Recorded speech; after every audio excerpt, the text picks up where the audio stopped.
We're going to talk about Italian Renaissance art, starting in the 15th century. First, I want to give you a couple of terms. I probably won't test you on these, but you should know them because they're used frequently, and sometimes we say them. The word Quattrocento refers to the 15th century, which of course is the 1400s. Now, the word quattro is 4 and cento is 100, so really they're saying 400s, but the mille or 1000 is implied, understood. The same thing, the Cinquecento is the 16th century or the 1500s. So sometimes we talk about Quattrocento art, we're talking about art in the 15th century. Now, we said Italian art, but there actually was no nation state of Italy until the second half of the 19th century. What you have in the Renaissance are city-states and territories, usually grouped around a particular city. And these city-states often warred against each other. You have a variety of forms of government. Some of the city-states are republics. The Venetian Republic, the Florentine Republic, the Sienese Republic. But each of them have different nuances of how the government works. And then there are a lot of principalities that are ruled by dukes, marcheses, or the Pope. For example, if you look at this picture, which is showing you some of the larger territories, you can see the Duchy of Savoy, the Duke of Milan, the Duchy of Milan, the Republic of Venice, and the territory that's attached to this. But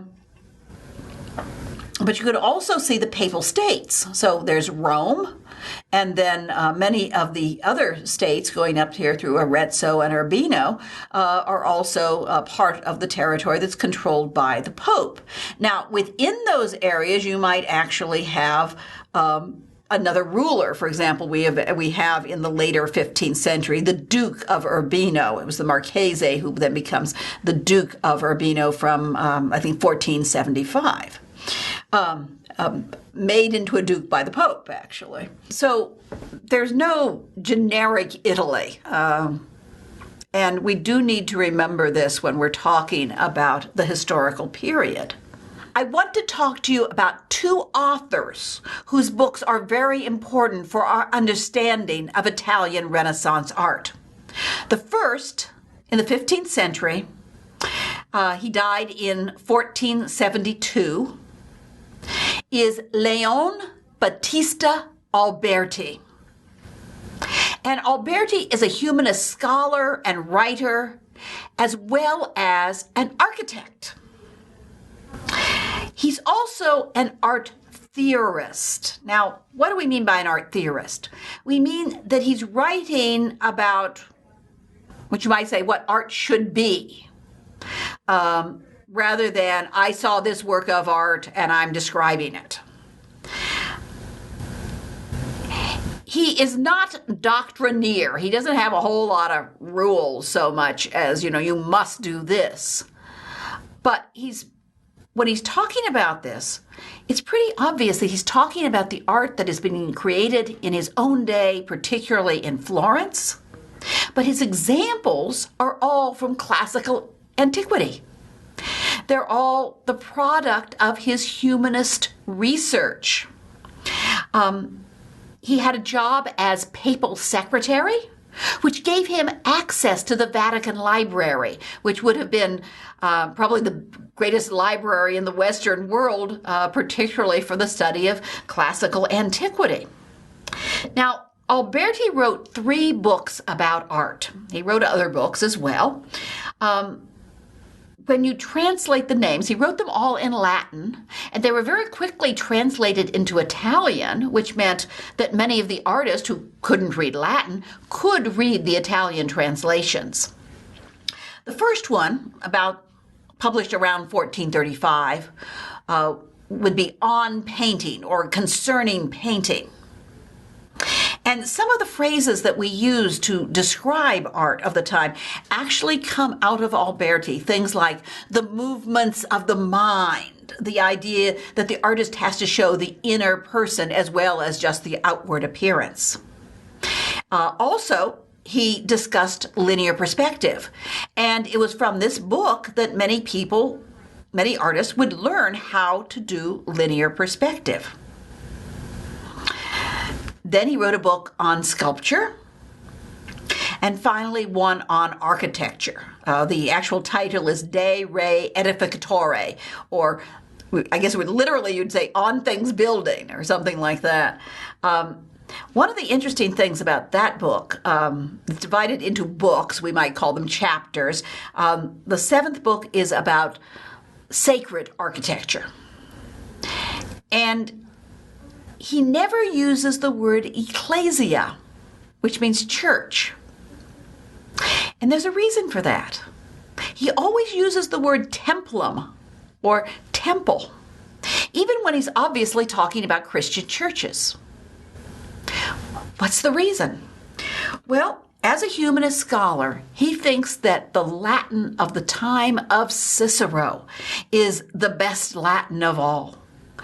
And so he's trying to create his books using good classical Ciceronian Latin, not the Latin of the Middle Ages. So ecclesia was a word that came into being after the time of Cicero. Yeah. You didn't have a church before Christianity. So he uses the word for sacred architecture that was used in classical antiquity before Christianity, templum. Although, as I said, he is talking about Christian churches. Another very famous name in literature about art is Giorgio Vasari. Now, Vasari was a 16th century Florentine painter and architect. And today, he's probably best known for his book, this very large book, which we've shortened the name to The Lives of the Artists. In fact, Vasari has been called the first art historian. The title of the book, and of course this one was written in Italian. It was not written in Latin, which made it accessible to more people, even those who weren't humanist scholars or who didn't read Latin. And it was the lives of the most eminent painters, sculptors, and architects, or, as we often say, the lives of the artists, or the Vite, Vasari's Vite, Vasari's lives. Now, this is a very important source for information and opinion about artists from the 14th to the mid-16th centuries.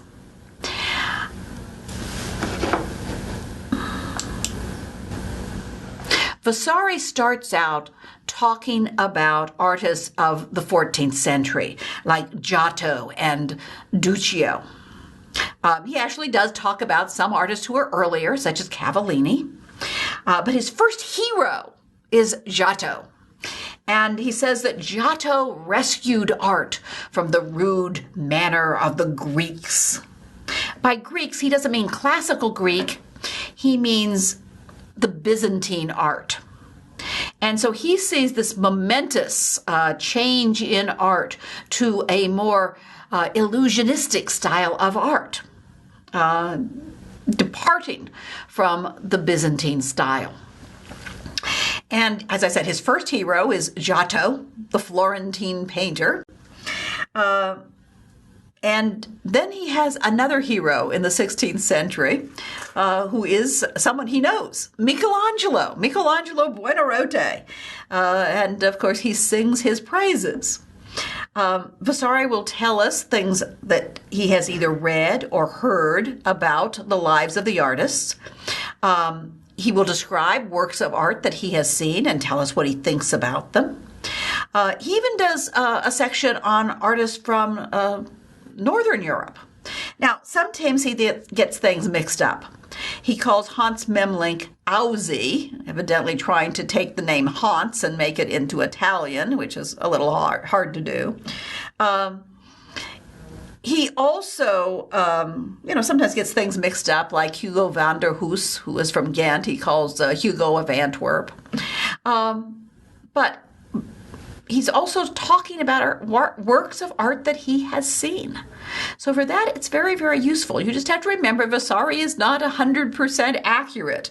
Sometimes you have to take things with the proverbial grain of salt. And Vasari is one of the first people to use the word Renaissance. He talks about Rinascimento, which would be the Italian word for Renaissance or rebirth, the rebirth of art. Now we want to talk about Italian Renaissance architecture in the 15th century. And the first architect we're going to talk about is Filippo Brunelleschi. He is the person who is the first Renaissance architect, and you could say the creator of architecture that we can call Renaissance. We have 3 of his works of architecture that we're going to discuss: the Dome of the Cathedral of Florence, the Ospital degli Innocenti, or the Hospital of the Innocents, and the Church of San Lorenzo. All of these are in Florence, Italy. He also is the person who first creates, invents, develops, discovers linear perspective.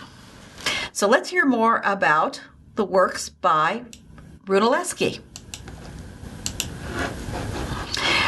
We're looking at the Cathedral of Florence here. And a cathedral, the root word is cathedra, which means seat or throne. And so it's referring to the bishop's seat or throne. So a cathedral is the church of a bishop. It's not any large church. It has to have a bishop. Generally, you only have one cathedral for a city. And so a lot of times you just say the Cathedral of Florence, or the Cathedral of Milan, or the Cathedral of Chartres in France. And we know which church you mean. But all churches have a dedication, a name by which they go, usually the name of a sacred person or a sacred event. So this cathedral has a name. It's Santa Maria dei Fiori, St. Mary of the Flowers. So it's dedicated to the Virgin Mary. We can't just say Santa Maria or St. Mary in Florence because there are a number of churches of St. Mary, Santa Maria in Florence. There's Santa Maria del Carmine, St. Mary of the Carmelites, Santa Maria Novella, the new St. Mary's, the Santa Maria Nuovo, another new St. Mary's, which is also attached to a hospital. So probably the easiest thing to do is just say the Cathedral of Florence. Now, in Italy, cathedrals are often a complex. There are 3 different buildings. You have the cathedral proper, the church, which you can see here. And then you have a bell tower. Very often, not always, but sometimes in Italy, the bell tower is a separate building. It's called a campanile. And you've all heard of the Leaning Tower of Pisa. That's the campanile or bell tower of the Cathedral of Pisa. So here you can see this tower standing in our view in front of, to the side of the church, and that's the bell tower. The original design was by Giotto in the 14th century, and as they built it, they made some changes.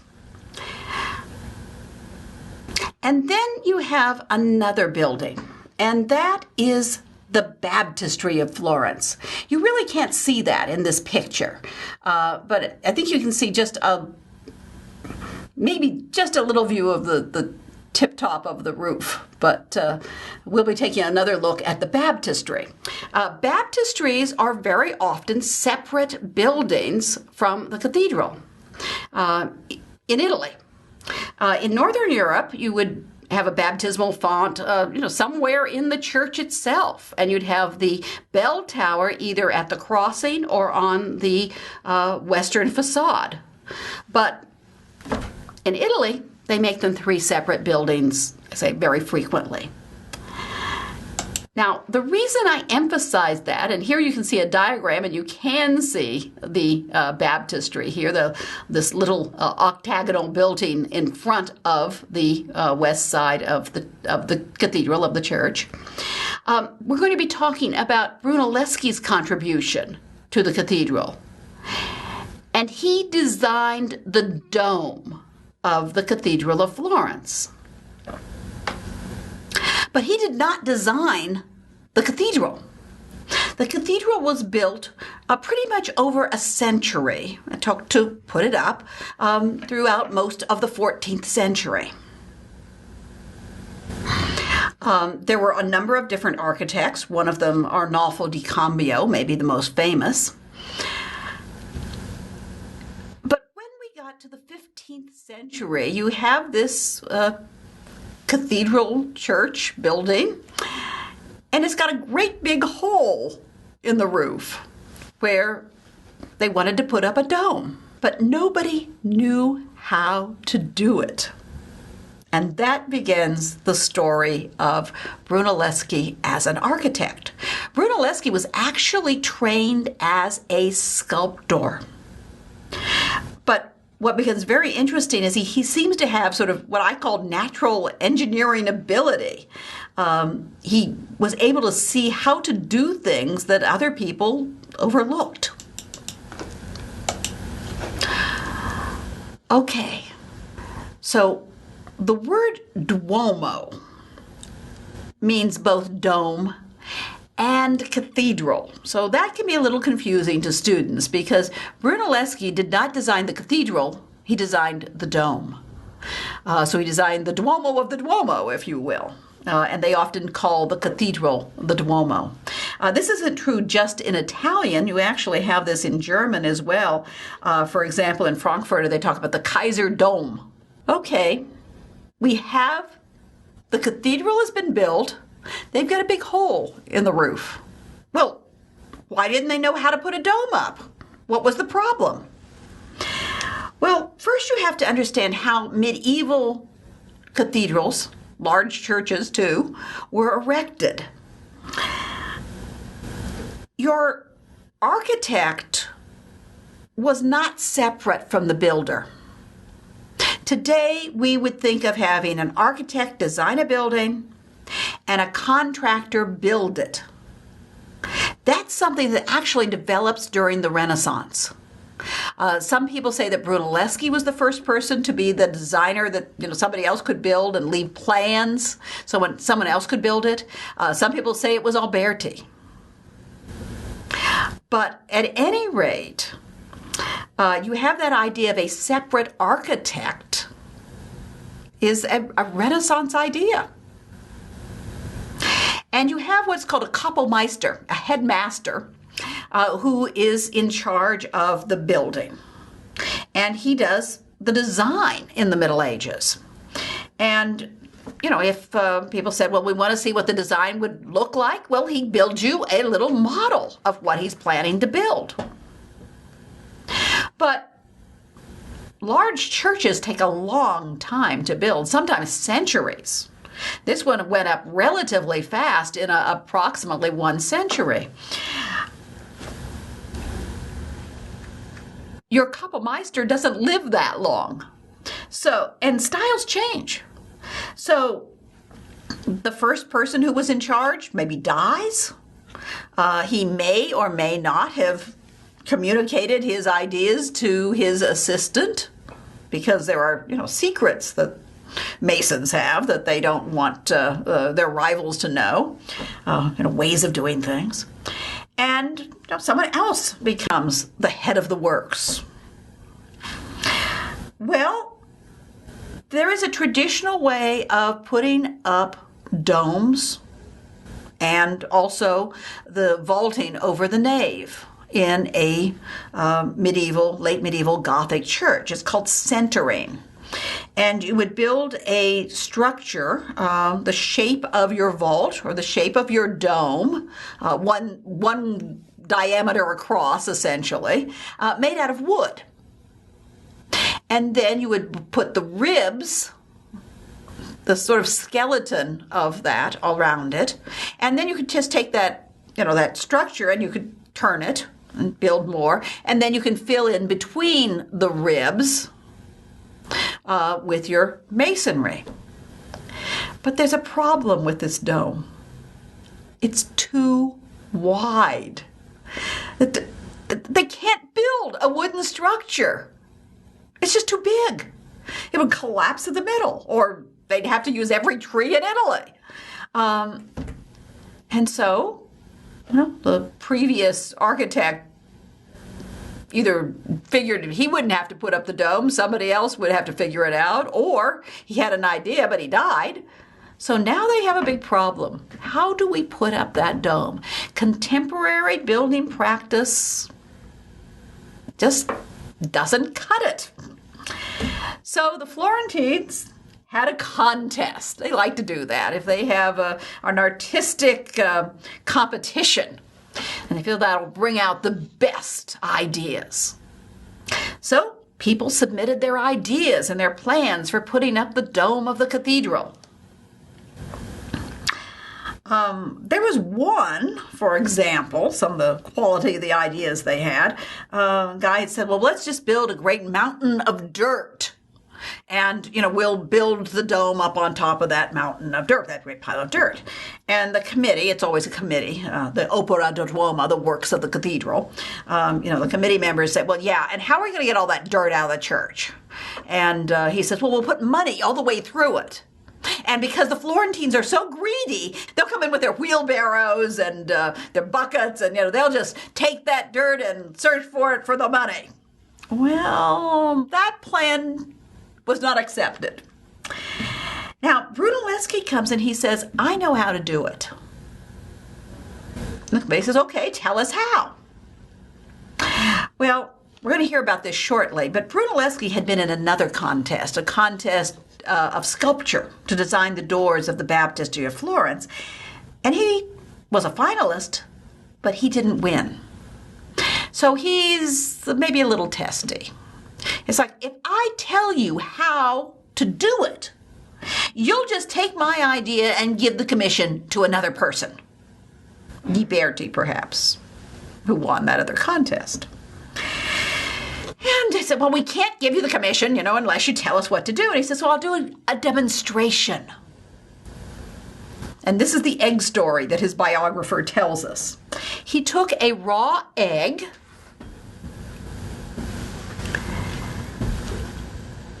and tried to balance it. He holds this raw egg up and he says, can you balance this without using any buttressing? Now, that was one of the problems. Usually, a dome that big, you would have buttressing. In other words, architectural elements that come out of the church, outside, that, help shore up the wall, sort of extra extensions. But this building doesn't have it, and this really wouldn't work with the design of the building to put, great heavy buttresses around it. So he's using the egg as his example, and he says, okay, can you make this egg stand up on end without using any buttresses, nothing to prop it up? And, the committee members grab the egg and try to stand it on end. Well, of course, it falls over. They say, nobody can do that. And Brunelleschi says, I can do it. And they said, no, you can't. He says, yes, and if I can do this, will you give me the commission? They say, sure. You make this egg stand up on end without any buttresses, and you get the commission. So he took the egg, tapped the end lightly on the table, something. Now, that meant that the shell of the egg cracked into little pieces. It broke and flattened out. But he tapped it lightly enough that the membrane was still intact. And so he's flattened the bottom, but the egg's still intact. And lo and behold, the egg stands up. And they said, well, we could have done that. And he said, if you knew how to do it, you would have done it. I knew how to do it. Well, people are still trying to figure out exactly what he did. We'll tell you some of the things. This, as you can see, this picture shows you the great dome of Florence, the Duomo of the Duomo. If you're a Florentine, they will say that you are born under the shadow of the great dome. It becomes almost a symbol of the patriotic pride of the Florentines for their city. Now, you'll notice that this dome is slightly elongated. It's slightly pointed. And you might say, well, wait, that's not a Renaissance shape. That's a Gothic shape with, a pointed dome or a pointed arch. And the Renaissance shapes, as we'll be hearing, would be a hemispheric vault. Well, there's a reason. Brunelleschi had to do it that way because of the structure of the building, because of the thrust or the weight of the building. If you were to have a hemispheric dome, you would have to have either a very thick wall or, once again, buttresses. And to distribute the weight, one of the things he did, was already knowing how to do this, is if you have a more pointed dome, more of the weight goes downward into the wall rather than outward into what would have to be a thicker wall or buttresses. So we might say that it's medieval in form because it has the pointed dome. But what we're going to find out is that this is really Renaissance in engineering and concept, because nobody knew how to build this thing with the traditional medieval methods. And Brunelleschi invented different devices, for example, new kinds of winches and other tools that could be used. And he came up with a way of creating this dome, and we're going to look at some of that ideas. But first we want to look at that idea of the concept. Now, after Brunelleschi had lost the contest to design the door of the baptistry of Florence, he and his good friend Donatello, whom we're going to hear about later, Donatello and Brunelleschi went down to Rome. And they started digging around in the ruins. And people thought they were looking for buried treasure. And I guess they were. They were looking for what we might call treasures of the mind. They wanted to see if they could find things related to classical antiquity. Brunelleschi was really interested in how some of these buildings were built. Now, some of them were still above ground. You didn't have to dig them out. One of the excavations that were going out at the time, however, was the Golden Dome of Nero. So people were tunneling in and taking a look at that. But one of the things that they could see that was certainly right there was the Pantheon. And I'm showing you the Pantheon, the photograph of the exterior, and also an 18th century painting of the interior, because it really gives you a better idea of the interior than a photograph, because you can only take sort of sections of it when you're photographing. You can't back up far enough to give you this entire view. Okay, what's the Pantheon? The name is Pan is all, Theon, gods. The temple to all gods. Actually, it's the temple to the celestial deities, to the deities that represent the sun, the moon, and the visible planets. That would be Mercury through Saturn. And of course, they all have a corresponding Roman god. The planets, as you probably know, are named after Roman gods. Mercury, Venus, Mars, Jupiter, Saturn. This temple was built under the reign of Hadrian, from 118 to 125 of the Common Era. And it is a round building. It's a circular plan. It's made out of concrete, and rubble construction. The Renaissance did not use concrete, however. Concrete gets reintroduced probably in the late 19th century and into 20th century architecture, where you have, in that case, ferro-concrete with iron rods through it. At this point, they would strengthen it with rubble. So the outside is this round concrete building, probably originally faced with something like brick.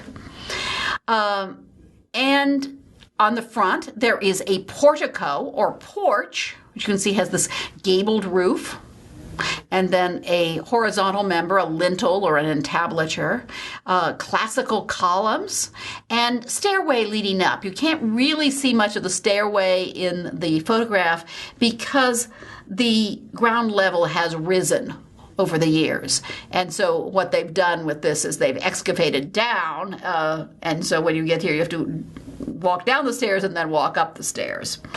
But that's at the front, the porch. But when you go in, you see this circular building and a hemispheric dome. In other words, a dome that is a half a sphere. At the top, it has an oculus, or a round hole. The word means eye, and that lets in air and light. And of course, they don't have things like carpets that might be ruined, so sometimes it'll let in rain. You'll see in the Renaissance, they'll put a little, I want to call it a little building, a little gazebo-like structure on top that's called the lantern that protects the oculus. And then the interior is decorated with coffering, and you can see these squares that are recessed panels, essentially. They go back into the concrete. Now, the way this dome is supported is it has very, very thick walls. I think 20-some feet wide. And the dome gets thinner and thinner as it goes up. So it's 20-some feet at the base, and then at the top it's something like 4 to 6 feet. I've seen various measurements. So it gets thinner, so hence lighter. Also, you lighten the concrete a little by taking away some of it by decorating it with these coffers, as we call it. And we call it a coffer dome or coffering, a coffered dome or coffering. And it all rests on this ring. We sometimes call this drum or a ring construction, where you have a drum, sort of a round ring of masonry, and the weight is distributed evenly over the whole thing. So have to have heavy walls and this big ring of masonry. Well, that wasn't going to work with Brunelleschi's dome for the Cathedral of Florence. But certainly he would have seen this. And that idea of having a rounded hemispheric dome that seems to be the shape of the heavens, when you look up to the sky, it almost seems like there's a dome above. And of course, at this time, they believed in a geocentric universe where the Earth was a sphere, and there were transparent crystalline spheres surrounding the Earth, in which were embedded the various planets, the Sun, the Moon, Mercury, Mars, Jupiter, Saturn. Oh, I left out Venus. Mercury, Venus, Mars, Jupiter, Saturn. And these spheres, the celestial spheres as they call them, were all rotating. And then the last sphere was the sphere of the fixed stars. And then heaven would be out beyond that. So the idea of a hemispheric dome seems to represent heaven. to represent the heavens, both in a theological sense and in a physical sense. So here you have the classical temple to all the deities. It's been turned into a Christian church. And you often have in Christian churches with domes that idea of the dome of heaven. So presumably, Brunelleschi would have liked to have had a hemispheric dome, but it just wasn't possible given the substructure, the church itself that he had to build on. His subsequent domes that he built are much smaller, but they are all hemispheric domes, and they rest on pendentives, which we're not going to talk about right now. But essentially they are, you have the masonry heavy in the corners and sort of concave triangles of masonry channel the weight down into those sort of heavy areas, which are often hidden within the structure of the church. So let's go back and look at Brunelleschi's dome. Now, one of the things he realized was that he had to lighten the weight of this dome. And so one of the things he did was build it as a kind of skeleton construction. And you can see the diagram here that there are, air pockets in it. And so that he's built this structure, kind of a framework, that is not solid. And therefore it's lighter. The other thing he did was realize that he could not use stone. Stone was heavier, and so he made the dome out of brick.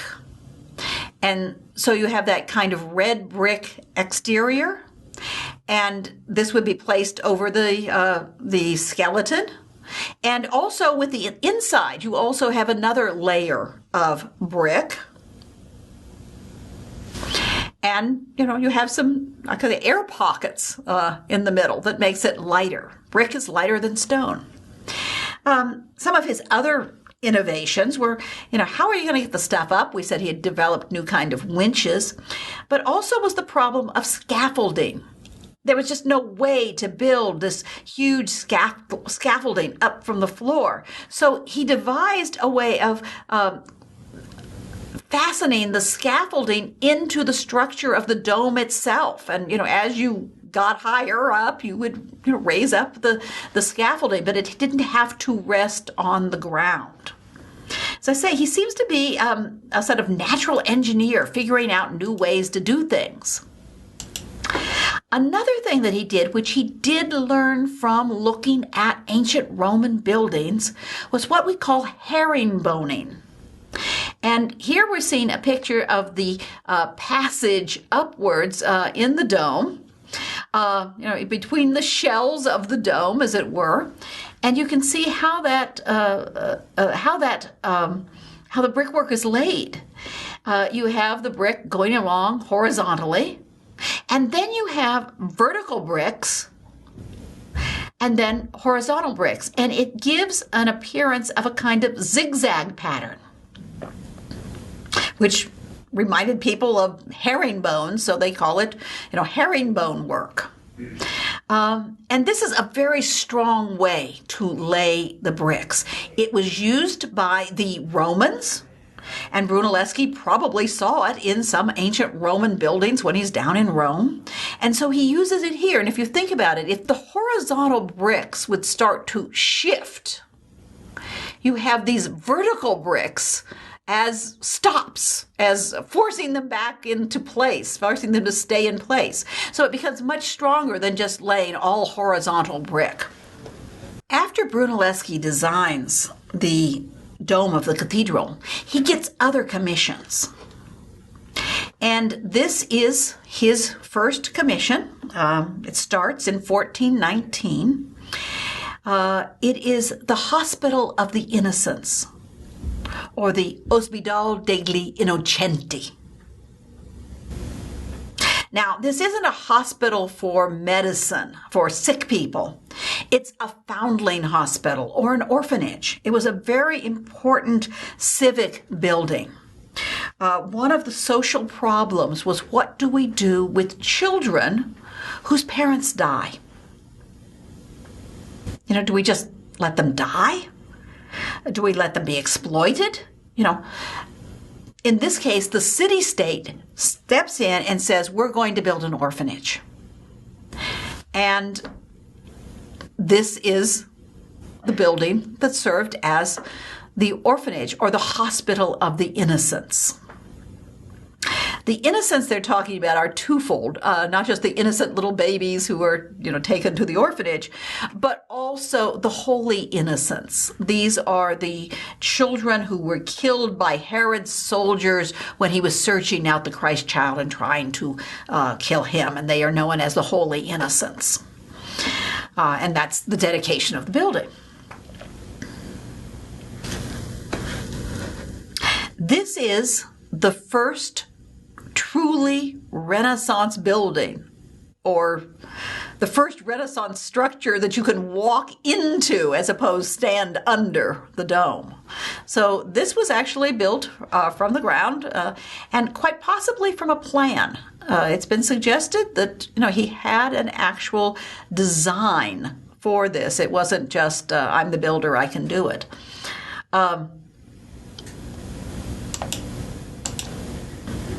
Now, this contains the characteristics that we see of Renaissance architecture.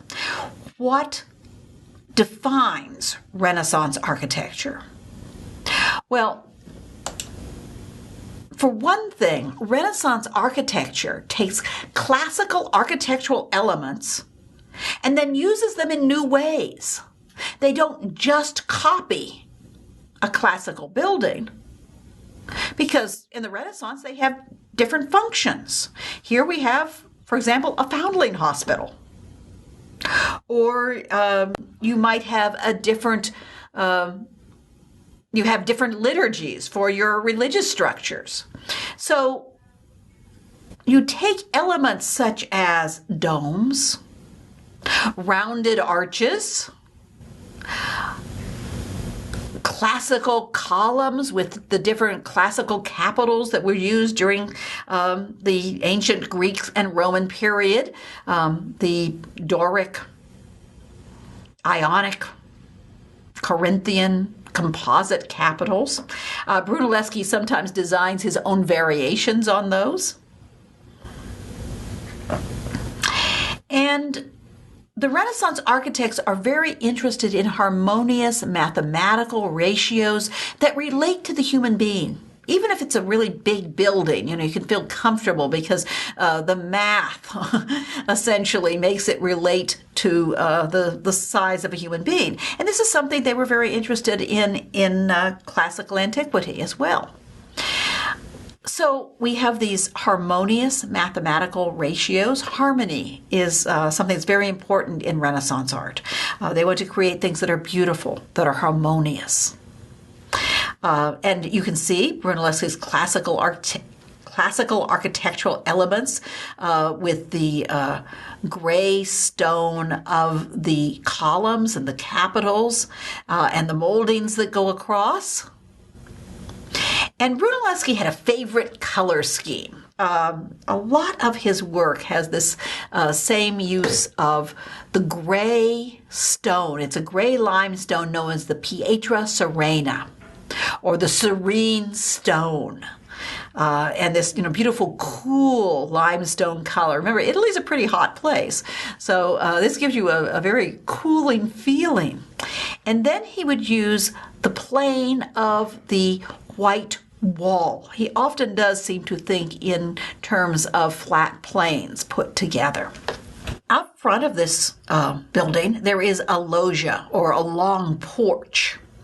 And, we were looking at just one section of it, but here you can kind of see into it and see that within this porch is a whole series of hemispheric domes. So you've got your round arches, and then your vaulting, these mini domes, if you will, that go down the length of the porch, or the portico.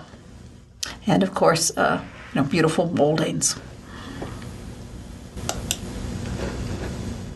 I'm sure you also noticed the roundels.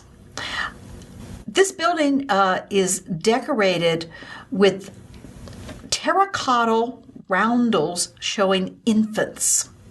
And as you can see, they are in what we call the spandrels, this sort of section between the arches. And they're created by the artist Andrea della Robbia. Now, Andrea della Robbia was the successor to his uncle, Luca della Robbia. And Luca della Robbia invented tin glazes, low-fire glazes used on earthenware, low-fire clay. When we say low-fire, we're talking about something like 1800 degrees, so it's not that low. But he invented these tin glazes, or developed them, so that he could create clay sculpture that sometimes had, this colors, often white and blue. The white glaze then was supposed to sort of imitate white marble. And being clay, it's much less expensive than, carving a marble statue. You can also do it more easily. You can even use molds. And the della Robbia family continues this tradition for generations after generations. And sometimes they seem to be, I've looked at museums, and they sometimes seem to have some of the original molds that were used by earlier generations. But also eventually they become known for little decorative fruits and flowers made out of clay. You may have heard of della Robbia ware. But at the original ones, the two most famous are Luca and his nephew, Andrea. And they are creating art in clay that aesthetically is, this very high quality Renaissance sculpture, but in a cheaper material, so it's more accessible. It's possible, it's easier to buy, essentially. And it does make beautiful decorations on buildings. So here we have this little child, one of the Holy Innocents, in swaddling clothes. So in a sense, it could represent the foundling children who are taken into the hospital. And it also, of course, can represent the Holy Innocents, as we said, the children killed by Herod as he's trying to find and kill the Christ child. So they are decorating the facade of the foundling hospital. You see these long horizontal planes of the building. The next building we're going to talk about is San Lorenzo. That's Italian for St. Lawrence, so I guess you could remember it as St. Lawrence in Florence. But there are, of course, many churches dedicated to St. Lawrence, and this is just the one in Florence. For example, there's another one in Milan, a very different church. Now, this was essentially a remodeling job. The building already existed, but Brunelleschi was hired to come in and remodel the nave. This building had Medici patronage. The Medici family was one of the leading families of Florence, who eventually became the leading family in Florence, and in the 16th century actually became the rulers of Florence. The Medici set themselves up as the Dukes of Florence and ruled for several centuries. But they were a banking family. They had international banking concerns, and they were extremely wealthy. And this was their parish church. So they're donating a lot of money to this, to remodel their church. And because they have really good funding, he can do some things using, say, more expensive materials, for example. Once again, we're going to see classical architectural elements. and harmonious mathematical ratios. This gives you a plan of the church and also a kind of aerial view of the church today. And you can see that you have the nave running down the center with a transept going across. And one of the things that Brunelleschi has done is add chapels. You had side aisles on either side of the nave, and Brunelleschi has added these chapels. He's expanded the size. So you have both aisles and chapels where you can put additional altars. I might point out that you have the old sacristy and the new sacristy at the eastern end, sort of flanking the apse or the sanctuary. The old sacristy was also designed by Brunelleschi. And one notable thing in history is when the Pazzi family tried to kill the Medicis, who were their rivals. They tried to kill the sons of the Medici. They were successful in murdering in the church Giuliano de' Medici, but his younger brother Lorenzo ran into the old sacristy and was able to shut the door and kept the murderers out. The Pazzi, who also were patrons of Brunelleschi. One of his final works was the Pazzi Chapel, but they were then exiled from Florence. Well, that's all later, but it's nice he left. I'm sure Lorenzo's happy that he left the old sacristy there. So. That became part of the building. So let's see what the remodeling job is. We have our classical architectural elements. You have these rounded arches, a variation on Corinthian capitals. As I say, Brunelleschi sometimes does his variations with impost blocks, and this is to keep the proportions harmonious. You also have oculi, not at the center of a dome, but within these lunettes or half circles over the chapels. And if you look at the wall of the chapel, you can see that you have a molding going down horizontally, and then pilasters, or you could think of them as a column that got flattened and square attached to the wall. You can use pilasters structurally, but Brunelleschi pretty much uses them to create the mathematical proportions. They become more decorative with his work. There are modules here of the width to the height of the aisles. And another classical element that I want you to notice is the ceiling. The ceiling is a flat ceiling, but it, once again, has coffering, these recessed panels.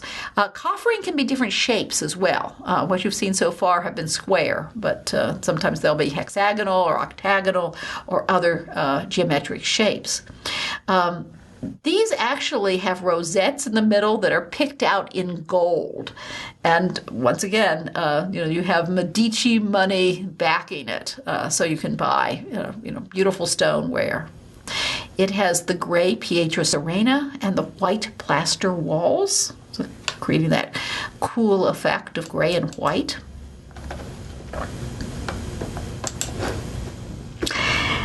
Now, if I could just say one thing about Renaissance architecture, I have to define Renaissance architecture. I'd probably define it as the use of classical architectural elements in new ways.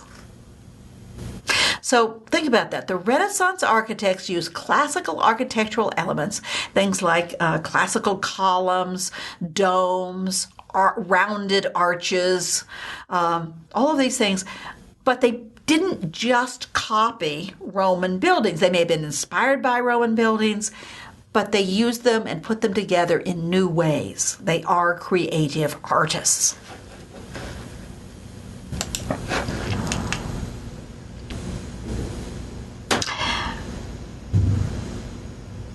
We mentioned during the introduction that Brunelleschi invented or discovered linear perspective. I actually don't care whether you say invented or say discovered. You can think of it as a natural phenomena that he discovers, or you can think of it as a mathematical construction that he invents. It's up to you. But you do need to know that he invented it, and you need to know what it is. There's two types of linear perspective: one-point perspective and two-point perspective.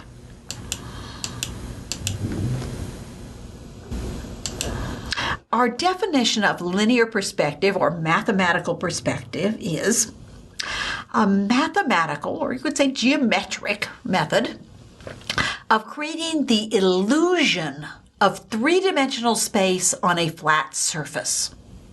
So you're trying to make your picture space look real, look deep, have depth to it.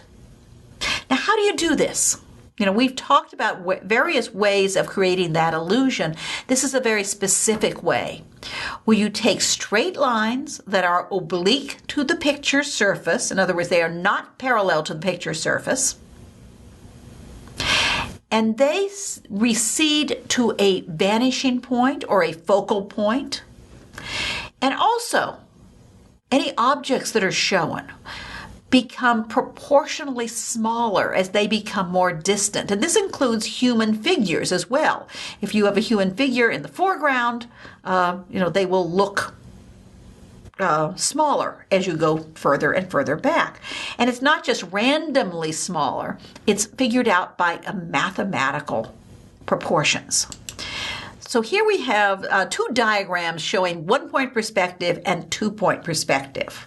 One-point perspective, you have, in this case, they've shown it as a highway through the American Southwest, obviously not by Brunelleschi, but a highway with the sides are parallel to each other. We know that they do not really come together at any point, no matter how far they travel, but that's what it looks like. It looks like the sides of the highway are meeting at a distant vanishing point. And if you look at these trees and assume they are all the same size, you could draw a line across the top, and they do seem to recede proportionally. They get smaller and smaller as they are supposed to be more and more distant. Two-point perspective is what you use when you want to show the corner of a building. And the points can be off the picture. They don't have to be in the picture plane. But essentially, you'll have one side of the building or the rectangle, the cubic structure, meets at one vanishing point and the other at another point. When Brunelleschi invented this, what he did was paint two paintings, which don't exist anymore, but his biographer describes them. One was the painting of the Palazzo Vecchio, the old palace of Florence, and one was a painting of the baptistry of Florence. And he did something really unusual. Where the sky was supposed to be, he silvered it. And he put silver leaf on it. And he drilled a hole through the painting right where the vanishing point would be. And he created a structure by which you would look through the back of the painting, through that hole, and look in a mirror that was put at just the right place on the other side. So you wouldn't be looking at the painting itself, you would be looking at the mere reflection of the painting. Now, this was to make sure that you had your eye at the vanishing point. The other thing it did is if you took it outside, and let's say you had a day where the clouds were blowing across the sky, you actually would have a little bit of a moving picture because you could get the clouds to reflect. And as they are reflected, you might see them moving across the sky, which I always thought was kind of cool. But at any rate, it soon became apparent that you don't have to force people to look through a hole in the back of your picture, that it's not just a gimmick, that this actually is an illusion that people will accept. And first Brunelleschi, and then his friends, Masaccio in painting, Donatello in relief sculpture, started using linear perspective. Presumably, Brunelleschi taught them how. And then other Florentine artists start to use linear perspective. And then it spreads beyond Florence. And pretty soon, virtually all Italian artists are using it. And finally, by the second half of the 15th century, we start to see one-point linear perspective used by some of the northern painters. The first one that we know of is named Petrus Christus. And, it's possible that he is the person who introduced Italian linear perspective to the north. Certainly by the late 15th century and into the 16th century, Albrecht Dürer in Germany is using one-point linear perspective. So it becomes completely widespread. And this is one characteristic of Renaissance art that you don't find in classical antiquity. We do not know of any artists of classical antiquity who used one-point perspective or linear perspective, either one or two-point perspective. Well, here's another example. This is a 15th century painting, which is on the wall of the Sistine Chapel in the Vatican. It's a fresco or on the wall. It's by Perugino. Perugino was considered to be the greatest of the artists in the late 15th century. And then, of course, he had a young rival, Leonardo da Vinci, who later eclipsed his fame. But Perugino had a workshop in Perugia, where he comes from, another workshop in Florence, and as you can see, he went down to Rome. So he had a very large workshop, and he created many paintings. This one is a really good example of linear perspective. You can see that grid line on the ground that the artist would have to draw out to create his one-point perspective. And you can also see how you have the foreground with Saint Peter receiving from Christ giving to Saint Peter the keys of the kingdom of heaven. And the other apostles are grouped on either side. And then sort of further, we would say back, it's really up, but further back in space, we have smaller people. And if you go way far back, you have even tinier people. You also have classical antiquity in the architecture. You have what look like classical triumphal arches, something like the Arch of Constantine, perhaps, and a possibly octagonal building, reminiscent of perhaps the Pantheon, instead of being round, making it into an octagonal building, or some of the other buildings you might know from the Renaissance. So I think of the, we'll hear later about the baptistry of Florence. But very good example of very clear-cut linear perspective.